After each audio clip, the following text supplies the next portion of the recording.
Dragon Ball, Sparking. Zero interview with Jun Furutani discussing the series' return, game modes, netcode.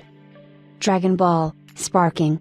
Zero is the long-anticipated return of the Budokai Tenkaichi series, which, from the very first entry in the series, set itself apart from most games based on the series created by Akira Toriyama with its explosive gameplay that well represented the intense fights filled with energy blasts and all sorts of other explosive combat techniques. During Gamescom 2024, we had the chance not only to try out the game but also to speak with the game's producer Jun Furutani, discussing the return of the series, the available game modes, the netcode, and the possibility of high frame rate options. Enjoy! The interview was conducted via an interpreter and has been edited for clarity. Dragon Ball, Sparking. Zero is releasing a long time after the previous entry in the series. Why did it take so long, considering how Dragon Ball's popularity continues to be immense? When we released Dragon Ball, Budokai Tenkaichi 3, I thought the game was almost complete. At the same time, I had a lot of plans for other games. However, with the advancement of new technology, new game engines, and current generation consoles, we had become able to deliver new surprises over the previous entry in the series, so it felt the right time had come to bring back the series, and we went ahead and developed Dragon Ball, Sparking. Zero. Earlier today, I tried out the game, and it felt familiar and very accessible right from the start. However, I noticed the game had some additional accessibility options. Why were these added, considering the series has always been quite accessible? The previous entries in the series featured very fast gameplay, which made it difficult for a lot of beginners to play them. When I played the series for the first time, I had some trouble controlling my character, and I lost to my friends.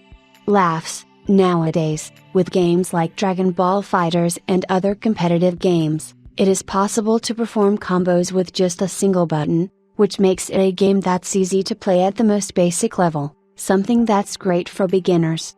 I wanted to do something similar with Dragon Ball, Sparking. Zero and make the action feel good for every sort of player, providing options that would make the game enjoyable, no matter the skill level. Advanced players can perform the most complicated inputs manually, have more options, and can reach a higher level, so there's still the motivation to turn off these assistance options, as they are meant to help players who have never played a game in the series before. Dragon Ball, Sparking. Zero is powered by Unreal Engine 5. Why did you go with it? Has it allowed you to do things not possible otherwise? The game focuses on letting the player feel like a dragon bee.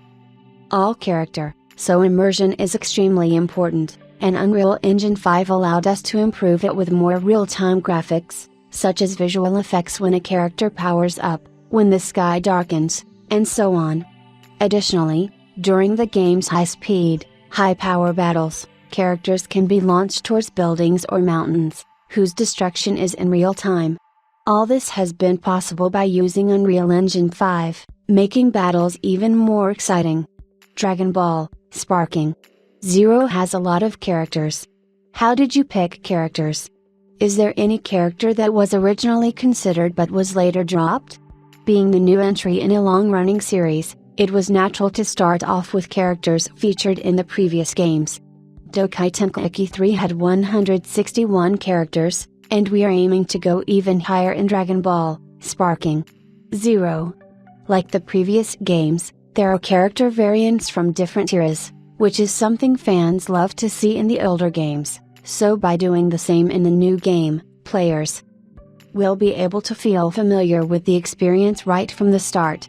As the Dragon Ball story has evolved since the release of the previous game, we have added characters from Dragon Ball Super on top of the existing roster. As for characters that did not make it into Dragon Ball, Sparking. Zero, I cannot talk about it, as we have a strict policy on the matter and do not want to spoil anything. Sorry. How did you approach balancing with such a huge roster? Have canonically weaker characters been balanced so that they can hold their own against stronger ones? Dragon Ball, Sparking. Zero is not a competitive game like Dragon Ball FighterZ, where there must be some balance between characters. The game is all about providing a Dragon Ball experience, so characters who are strong in the anime and manga are just as strong in the game. For example, a character like Gogeta is going to be very strong, while others like Mr. Satan will struggle a lot. It's all part of Dragon Ball and, thus, the game. At the same time, however, we do have a system that balances the power of every character.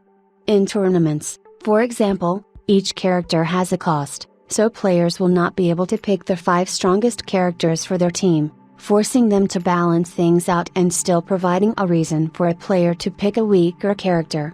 Dragon Ball Sparking Zero features a single-player mode called Episode Battles. How many of them are there?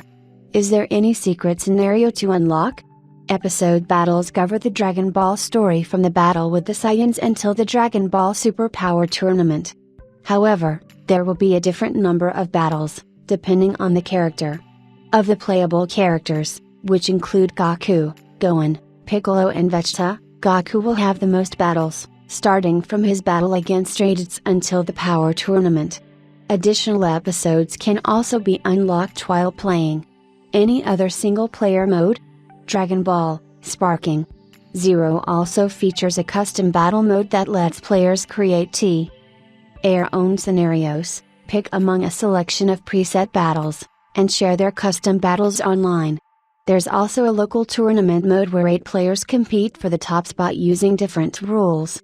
While this is primarily a local and online multiplayer mode, it can also be played in single-player mode against opponents controlled by the eye. Besides tournament mode, which modes will be available for online play? Dragon Ball Sparking Zero's online modes include a ranking mode, a player match mode where players can freely create a room and invite their friends to play, and the aforementioned tournament mode. Which type of netcode will the game feature? Delay-based netcode. Speaking about multiplayer, Dragon Ball Sparking Zero will launch with a local multiplayer mode that will support only a single map. Are there any plans to expand the map selection over time? I can't comment on this yet. Please wait for more information in the future. Modern fighting games support high refresh rate monitors to read. Use input delay. Will Dragon Ball Sparking Zero follow suit? There are no plans to offer a high refresh rate mode on any platform. The game will run at 60 frames per second across PC and consoles. Thank you for your time.